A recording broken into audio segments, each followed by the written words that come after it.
વિદ્યાર્થી મિત્રો, પીએસઆઈ કોન્સ્ટેબલની તૈયારી તમે ઘણો સમયથી કરી રહ્યા હશો. પીએસઆઈ કોન્સ્ટેબલની એક્ઝામમાં ખાસ કરીને જે સબ્જેક્ટ સૌથી વધુ મૂંઝવતો હોય તે છે ગણિત અને તર્કશક્તિ. જેના માટે એલટીઆઈની યુટ્યુબ ચેનલ મારફતે અમે તમને દરરોજ અમુક ક્વેશ્ચનો આપવાનું નક્કી કરેલ છે. તો તે મુજબ આજના સેશનમાં ખૂબ જ મહત્વના ગણિત તર્કશક્તિના પ્રશ્નો આપણે જોઈશું. કાં તો તે પ્રશ્નો પ્રીવિયસ યરમાં પૂછાયેલા હશે અને કાં તો આવનારી એક્ઝામમાં આવી શકે તેવી શક્યતા ધરાવતા હશે. જેમ કે પ્રથમ પ્રશ્ન છે જે લાસ્ટ પીએસઆઈની એક્ઝામની અંદર પૂછાયેલો ક્વેશ્ચન છે. કીધું છે આપણે 3 સંખ્યામાંથી બીજી સંખ્યા પ્રથમ સંખ્યાથી 2 ગણી છે તથા ત્રીજી સંખ્યાથી 3 ગણી છે. જો ત્રણેય સંખ્યાની સરેરાશ 44 હોય તો સૌથી મોટી સંખ્યા કઈ છે? અહીંયા તમે વિડીયોને પુશ કરી તમારી રીતે તમે એકવાર ટ્રાય જરૂર કરજો. પછી જે સોલ્યુશન હું અહીંયા તમને બતાવું તે તમે વ્યવસ્થિત રીતે તમારી નોટબુકમાં લખી લેજો. તો અહીંયા આપણે શું કરવું જોઈએ? સૌથી બેસ્ટ મેથડ આમાં કહી શકીએ આપણે તો કે 3 સંખ્યાની વાત થાય છે તો 3 સંખ્યાને તમે નંબરિંગ આપી દો 1, 2 અને 3. તેની કમ્પેરિઝન કીધું આપણે, રાઈટ ના? કે 3 સંખ્યામાંથી બીજી સંખ્યા પ્રથમ સંખ્યાથી 2 ગણી છે. એટલે 3 સંખ્યામાં જે બીજી સંખ્યા છે તે પ્રથમ સંખ્યા કરતાં 2 ગણી છે. એટલે પ્રથમ સંખ્યા કરતાં 2 ગણી. એક આપણે એરો સેટ કરી લીધો, રાઈટ ના? કે 3 સંખ્યામાંથી બીજી સંખ્યા પ્રથમ કરતાં 2 ગણી છે તથા ત્રીજી સંખ્યાથી 3 ગણી છે. ત્રીજી જે સંખ્યા છે તેનાથી તે 3 ગણી છે. કોણ? બીજી સંખ્યા. વાત કેની થાય છે? બીજી સંખ્યાની. 3 સંખ્યામાંથી બીજી સંખ્યા પ્રથમ કરતાં 2 ગણી તથા ત્રીજી કરતાં 3 ગણી છે. તો આપણે શું કરશું? અહીંયા કોઈ પણ એક સંખ્યા માટે તમે 100 ધારી લ્યો. બેસ્ટ મેથડ ઇઝ ધીસ કે 100 ધારી લીધા. ફોર એક્ઝામ્પલ મેં ત્રીજી સંખ્યા માટે તો 100 ના 3 ગણા બીજી સંખ્યા છે એટલે 300 થઈ જશે. અને બીજી સંખ્યા શું હતી? પહેલા કરતા બમણી. પહેલા કરતા બમણી છે. પહેલા કરતા તો પહેલી સંખ્યા કેટલી હોવી જોઈએ? 150. કારણ કે 150 ના બમણા કરીએ તો 300 થાય. આનો ગુણોત્તર શોધી લ્યો તમે. બધામાં એક એક 0 કેન્સલ અને વધશે 15, 30 અને 10. બધાને 5 વડે ડિવાઈડ કરશું તો 3/6/2 તમને એક ગુણોત્તર મળી ગયો. તો તે ગુણોત્તરમાં તમારે સંખ્યાની વહેંચણી કરવાની છે. ત્રણેય સંખ્યાની સરેરાશ આપણે આપી દીધી છે 44. તો ત્રણેય સંખ્યાનો સરવાળો પહેલા શોધવો પડે આપણે. 44 ને 3 વડે કેવી રીતે ગુણાવાય? 40 તેરી 120. પહેલા 40 ગુણ્યા 3 કરી લ્યો, પછી 4 ગુણ્યા 3 કરી બેનો સરવાળો દિમાગમાં કરવો જોઈએ. 40 તેરી 120, 4 તેરી 12 એટલે 120 અને 12 એટલે 132 તમને અહીંયા આનો ગુણાકાર મળી જશે. હવે આપણે સૌથી મોટી સંખ્યા જોઈ છે. અહીંયા આપણે જોઈ છે સૌથી મોટી સંખ્યા. તો સૌથી મોટી સંખ્યા બરાબર શું થશે? 132 ટોટલ. સૌથી મોટો ગુણોત્તર છે બીજી સંખ્યાનો એટલે કે બીજી જ સૌથી મોટી સંખ્યા થશે. 6 ને 3 9 ને 2 11. 11 વડાને આપણે ભાંગશું તો 11 1 11, 11 2 22. તો 12 6 72. આપણો કરેક્ટ આન્સર શું થશે આમાં? 72. સૌથી મોટી સંખ્યા કેટલી બનશે અહીંયા? 72. Very important question. લાસ્ટ પીએસઆઈમાં પૂછાયેલો ક્વેશ્ચન છે. ખાસ ધ્યાન રાખીને તમે હવે લખી લેજો. વળી પાછું એક નેક્સ્ટ ક્વેશ્ચન આવશે. તેને પુશ કરો વિડીયોને. ટ્રાય કરો તમે કરવાની. એકવાર જો તમારી થઈ જાય તો ઇટ્સ ઓકે. પછી તમે એનું સોલ્યુશન જરૂર જુઓ કે કઈ શોર્ટ મેથડ આપણે યુઝ કરીએ તો આ પ્રશ્નને આપણે ઓછા સમયમાં કરી શકીએ, રાઈટ? તો પ્રશ્ન કીધું છે આપણે 5 સંખ્યાની સરેરાશ છે 10. તો જુઓ, સરેરાશ ક્યારેય પણ આપી હોય તો પહેલા કુલ રકમ શોધી લેવી. કુલ રકમ બરાબર શું થશે? તો કે 10 સરેરાશ છે, સંખ્યા છે 5 એટલે કુલ રકમ થઈ જશે 50. કુલ રકમ કેટલી મળશે તમને અહીંયા? 50. હંમેશા સરેરાશ શબ્દ જ્યારે યુઝ કરેલો હોય સરેરાશ તો પહેલા કુલ રકમ શોધો. તો 10 ગુણ્યા 5 એટલે 50 કુલ રકમ થઈ જશે. હવે એમાંથી શું કહે છે આપણે? તેમાંથી 3 સંખ્યા આપણે આપી દીધી છે. That is 6, 12 and 22. 2 સંખ્યા ઘટે છે જેનો તફાવત આપ્યો છે 5. તો અહીંયા આપણી પાસે 3 સંખ્યા છે અને બાકીની 2 સંખ્યા છે તે આપણે તફાવતના ફોર્મમાં આપી છે કે જેનો તફાવત 5 છે. તો શું એમ કહી શકું કે બે સંખ્યાનો તફાવત, 2 સંખ્યાનો તફાવત આપણે 5 કીધું છે તો હું એમ કહી શકું કે એક સંખ્યા જો x હોય તો બીજી સંખ્યા શ્યોર શોર્ટ x પ્લસ 5 હોય. કારણ કે 2 સંખ્યાનો તફાવત છે તે 5 છે, રાઈટ ના? તો એક સંખ્યા 10 હોય તો બીજી 15 હોય, એક 22 હોય તો બીજી 27 હોય, એક 30 હોય તો બીજી 35 હોય, તો એવી રીતના એક x હોય તો બીજી x + 5 હશે. તો આપણે એક સંખ્યાને x ધારીએ તો બીજી સંખ્યા કેટલી થઈ જશે અહીંયા? તો બીજી સંખ્યા છે તે થઈ જશે x + 5. x + 5. તો આપણે અહીંયા લખી નાખશું x + 5. અને આ બધાનો સરવાળો મને ખબર છે કેટલો છે? 50. કારણ કે બધી સંખ્યાની સરેરાશ કેટલી હતી? 10. એટલે 10 × 5 50 ટોટલ આપણે પહેલા જ શોધેલો છે. આનો ટોટલ કરશે આપણે તો થશે કેટલા? 6 ને 12 18, 18 ને 2 20 ને 20 40 ને 5 45, રાઈટ ના? તો 45 + 2x થઈ જશે. x + x એટલે 2x બરાબર 50. તો 2x બરાબર શું થઈ જશે? 5. તો x ની કિંમત તમને મળી ગઈ 2.5. એટલે હવે બંને સંખ્યા તમને આરામથી મળી રહેશે કે એક સંખ્યા છે તો તમારે જવાબ શું થશે? જવાબ એક સંખ્યા તમારી 2.5 થશે અને બીજી સંખ્યા 5 વધુ એટલે 7.5 થશે. બહુ સરસ પ્રશ્ન છે. હવે તમે આને પુશ કરીને તમારા મટીરિયલમાં લખી લેજો.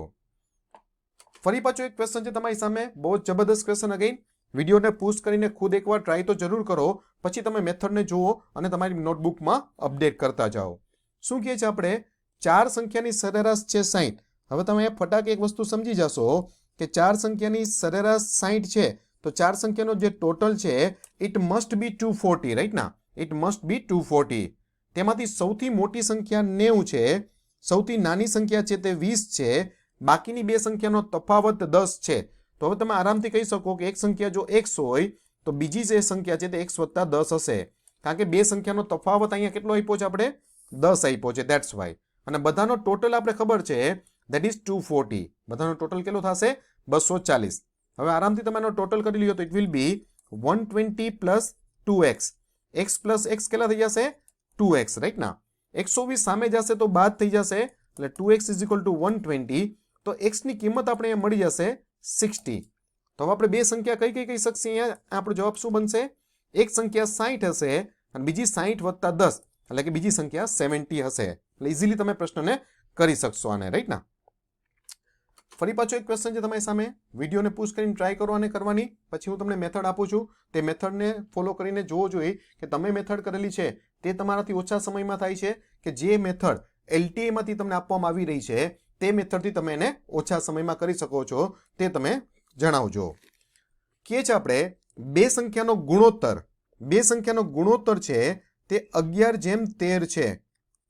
બંને સંખ્યામાં જો 12 બાદ કરવામાં આવે, બંનેમાંથી 12 આપણે બાદ કરીએ તો તેનો ગુણોત્તર છે તે 7:9 થશે. હવે ખાસ ધ્યાનમાં રાખો તમે અહીંયા એક કોન્સેપ્ટ કે ક્યારેય પણ ગુણોત્તરમાં તમે પ્લસ, માઇનસ, મલ્ટીપ્લાઇડ, ડિવાઈડ ના કરી શકો. ગુણોત્તરમાં ક્યારેય પણ સરવાળા, બાદબાકી, ગુણાકાર, ભાગાકાર ના થઈ શકે. ગુણોત્તરને હંમેશા પહેલા તમારે સંખ્યામાં ફેરવવું પડે. ગુણોત્તરને સંખ્યામાં ફેરવવા માટે x વડે ગુણાવવું પડે. ખાસ ધ્યાન રાખજો, x એટલે કોમન એલિમેન્ટ. તો અહીંયા આપણી પાસે બે સંખ્યા છે 11, 11 અને 13. બે સંખ્યાનો ગુણોત્તર છે 11 અને 13. તો પહેલા શું કરશે? આપણે ગુણોત્તરને સંખ્યામાં ફેરવશું. ગુણોત્તરને સંખ્યામાં ફેરવવા માટે બંને ગુણોત્તરને x વડે ગુણાવી દો. x એટલે કે કોમન એલિમેન્ટ. હવે બંનેમાંથી આપણે 12 બાદ કરીએ, 11x માંથી 12 બાદ કરીએ અને 13x માંથી પણ 12 બાદ કરીએ તો તેનો ગુણોત્તર 7:9 થાય છે તેવું કહે છે, રાઈટ ના? તો જુઓ અહીંયા તમે, તો આ જે બે સંખ્યા છે તેનો જ ગુણોત્તર 7:9 થાય છે. એટલા માટે તમે એને અપૂર્ણાંકમાં ઇક્વલ ટુ કરીને સામસામે લખી શકો. આ ખાસ ધ્યાન રાખો. હવે આને સાદુરૂપ આપો. તમે સાદુરૂપ આપો એટલે ચોકડી ગુણાકાર કરવો પડશે. તો 11x × 9 એટલે કે 99x, 12 9 108, અહીંયા 13 + 91x થઈ જશે સામે અને 12 * 84. તો આ થઈ જશે 8x = 24. તો અહીં તમને x ની કિંમત મળી જશે તમને, ધેટ વિલ બી 3. x ની કિંમત મળી ગઈ તો હવે બંને સંખ્યા તમને મળી જશે આરામથી. બંને સંખ્યા કેટલી છે આપણી પાસે? 11x અને 13x. x ની કિંમત મૂકશો એટલે 11 તેરી 33 અને 13 તેરી 39. તો આપણો કરેક્ટ જવાબ મળી જશે. તો આ રીતે આ પ્રશ્નને તમે બહુ ઇઝીલી કરી શકશો. ફરી પાછો એક ક્વેશ્ચન છે તમારી સામે, બહુ જ સરસ ક્વેશ્ચન. શું કહે છે આપણે? 20 છોકરાઓ છે, બોયઝ છે 20 અને ગર્લ્સ છે અહીંયા 25. 20 છોકરાઓ છે અને 25 છોકરીઓ છે. બંનેમાં સરખી સંખ્યામાં અમુક લોકો જોડાય છે, છોકરાઓ અને છોકરીઓ, અને તેનો ગુણોત્તર 7/8 થાય છે. અને એ નવો ગુણોત્તર છે તે 7/8 થાય છે. કેના લીધે થાય છે? અમુક સંખ્યામાં તે લોકો જોડાય છે તેની અંદર, રાઈટ ના? તો એ અમુક સંખ્યા બરાબર ધારી લ્યો તમે x છે. ધારો કે x સંખ્યામાં તે લોકો જોડાય છે. તો શું કહી શકીએ આપણે? આ 20 અને 25 તો એકચ્યુઅલ સંખ્યા જ છે. તો એને પ્રીવિયસ ક્વેશ્ચનની જેમ તમારે x વડે ગુણાવવાની જરૂર નહીં પડે. આ જે પ્રીવિયસ ક્વેશ્ચન હતો તેમાં 11/13 છે તે ગુણોત્તર હતો, એટલા માટે આપણે એને એકચ્યુઅલ સંખ્યામાં ફેરવ્યું ને. અહીંયા તો આપણી પાસે 20 અને જે 25 છે તે એકચ્યુઅલ સંખ્યા જ છે, તો એને કોઈ ગુણોત્તરમાં ફેરવવાની જરૂર નથી, એને એકચ્યુઅલમાં કન્વર્ટ કરવાની જરૂર નથી, એને x વડે ગુણાવવાની જરૂર નથી. તો અહીંયા ડાયરેક્ટલી 20 અને 25માં સરખી સંખ્યામાં કાં તો બંનેમાં 10-10, કાં તો બોયસ અને ગર્લ બંનેમાં 5-5, કાં તો બંનેમાં 7-7, કેટલાય ખબર નથી, એટલા માટે આપણે અહીંયા x ધારી લીધું છે આપણે કે બેયમાં સરખી સંખ્યામાં જોડાય, એટલે 20માં પણ x જોડાય અને 25 જે ગર્લ્સ છે તેમાં પણ x જોડાય, તો તેનો જ ગુણોત્તર 7/8 થશે એવું આપણે કહીએ છીએ. તો આપણે આને સામસામે આનો જ ગુણોત્તર 7/8 છે, એટલા માટે આપણે પ્રીવિયસ ક્વેશ્ચનમાં કહ્યું તેમ આને આપણે અપૂર્ણાંકમાં લખી ઇક્વલ ટુ કરીને આ પ્રશ્નને લખી શકીએ સામસામે. આને ચોકડી ગુણાકાર થઈ જશે તો 20×8 160 વત્તા 8x બરાબર 25×7 એટલે 175 વત્તા 7x. 7x આમ આવશે એટલે બાદ થઈ જશે તો x બરાબર મળી જશે 15. તો અહીંયા તમારો જવાબ શું થશે? જવાબ થશે 15. કે ભાઈ બંનેમાં જો 15 જણા જોડાય તો તમારો ગુણોત્તર છે તે 7/8 થશે. બહુ જ સરસ પ્રશ્ન. હવે તમે તમારી નોટબુકમાં ને લખી લેજો. It's very important question. બહુ જ સરસ પ્રશ્ન તમારી સામે છે, ઘણી વાર આવેલો છે. લાસ્ટ PSI કોન્સ્ટેબલમાં લગભગ 5 કે 7 વાર પૂછાયેલો ક્વેશ્ચન છે. વિડીયોને પુશ કરી ખુદ જાતે બનાવવાની કોશિશ કરો, ના થાય કે થાય તમે પછી મેથડને મેચ કરો કે તમે જે મેથડ ફોલો કરી છે અને જે મેથડ અહીંથી મળી છે LTE માંથી ને કઈ મેથડ બેસ્ટ છે તમારી એક્ઝામ માટે, રાઈટ? શું કહે છે આપણે? ચોખાના ભાવમાં 20% વધારો થાય છે તો ઘર માલિકે વપરાશમાં કેટલા ટકા ઘટાડો કરવો જોઈએ જેથી ખર્ચમાં કોઈ વધારો ના થાય? હવે અહીંયા તમારે એક ફોર્મ્યુલા, ખાસ કોન્સેપ્ટ માટે ફોર્મ્યુલા એક ધ્યાનમાં રાખવી પડે. ફોર્મ્યુલા શું ધ્યાનમાં રાખશો તમે? તો કે ધ્યાનમાં રાખો વપરાશ કરીએ આપણે તેને ગુણ્યા કિંમત, એટલે કે કિંમત ગુણ્યા વપરાશ, એને ખર્ચ કહેવાય. આ બધાને ખબર જ, ફોર્મ્યુલા જેવું કંઈ નથી, ઇટ્સ અ બેઝિક કોન્સેપ્ટ ના. જે કિંમત હોય વસ્તુની, ફોર એક્ઝામ્પલ તમારા ચોખાની કિંમત છે 100 રૂપિયા અને તમે 10 કિલો વાપરો છો તો 1000 રૂપિયાનો ખર્ચ થાય. બેઝિક વસ્તુ છે જે બધાને ખબર જ હોય. પણ અહીંયા ટકાવારીનો કોન્સેપ્ટ છે. હંમેશા ધ્યાનમાં રાખો કે ટકાવારીનો જો કોન્સેપ્ટ હોય ને તો 100 ધારીને પ્રશ્ન કરવાની ટેવ પાડો. હવે અહીંયા આપણે કિંમત ધારી લેશું 100 રૂપિયા, વપરાશ ધારી લ્યો 100 કિલોગ્રામ, તો ખર્ચ કેટલો થશે? 10,000 રૂપિયાનો થશે, તો કે 100%. તો આ એનો ખર્ચ થશે. હવે શું કહે છે? કિંમતમાં 20%નો વધારો થયો તો નવી કિંમત હું 120 કહી શકું, કારણ કે 20% કિંમતમાં વધારો થાય છે તો નવી કિંમત શું થઈ જશે? 120. વપરાશ કેટલી કરીએ ઘટાડીએ જેથી કરીને ખર્ચ 10,000નો 10,000 જ રહીએ, એટલે આપણે x ની કિંમત શોધવી પડશે અહીંયા, એટલે કે 10,000 ભાગ્યા 120, તો આ તમને મળી જશે 83.33. એનો મતલબ શું થયો? તો કે હવે આપણે ફક્ત 83.33 કિલોગ્રામનો વપરાશ કરી શકશું. તો કેટલો ઘટાડો કરવો પડશે? 16.67. 100માંથી 16.67 બાદ કરીએ તો 83.33 થશે. અને આ ડાયરેક્ટલી ટકાવારી જ મળશે, કારણ કે અહીંયા આપણો બેઝ છે તે આપણે 100 લીધેલો છે તેટલા માટે. હવે તમારી મેથડ સાથે સરખાવીને તમે આને લખી લેજો. તો અહીંયા તમારો જવાબ શું થશે? 16.67%. તો આ કી ઇમ્પોર્ટન્ટ પ્રશ્નો તમને મેં આપેલા છે અત્યારે, જે લાસ્ટ યરમાં પૂછાયેલા હોય અથવા તો આવનારી એક્ઝામમાં આવી શકે એવી સંભવિતતા હોય તેવા પ્રશ્નો આપ્યા છે. તો વ્યવસ્થિત રીતે તમારી નોટબુકમાં ઉતારી અને આને પ્રિપેર કરજો. તમારી આવનારી એક્ઝામમાં આમાંથી સારો એવો બેનિફિટ તમને મળી શકશે. અને તમારા ગ્રુપ સર્કલમાં પણ જો તમને સારું લાગે તો એની સાથે શેર જરૂર કરજો. Thank you.